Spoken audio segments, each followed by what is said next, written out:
Good afternoon everyone and maulan na araw sa inyong lahat. Meron tayo dito 2022 o 2026 na Q variant. This is the 2.8 engine displacement guys. But this is the 4x2 pero top of the line engine na yung kinakabit or nakalagay sa mga Q variant na Fortuner. Okay. So mabilis lang to. Meron tayo dito ng module left and right set.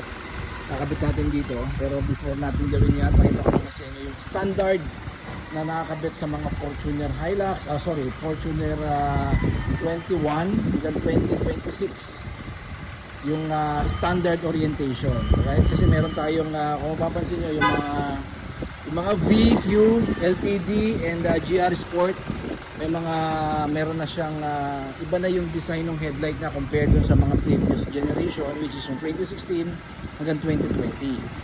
Okay, since binago yung headlight ng 2021, nagkaroon din ng pagbabago dun sa orientation ng DRL model niya, yung tinatawag na daytime running light. So ito yung standard once na pag naka-auto or naka-auto headlight kayo, namamatay yung headlight, sumisindi yung headlight the moment na ma-detect niya na madilim na yung area.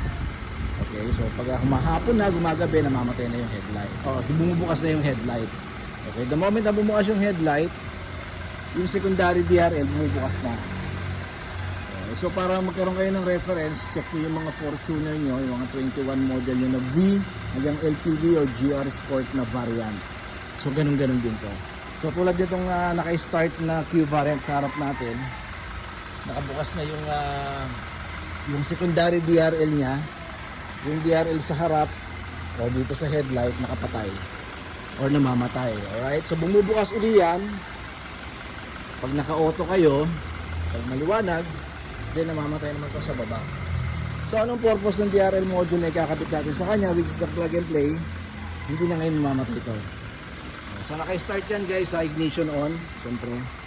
So ikakabit natin to.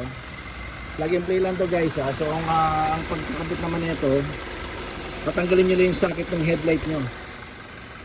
Okay. Pagtanggal yung socket, yun. Pagtanggal yung socket, yan. Pagtanggal yung socket na to, male and female lang yan, female, male. Female, ito yung source, then male. Yan. Maririnig nyo naman yung click. Pero male, it's female. Pupunta rin sa likod ng headlight, which is male.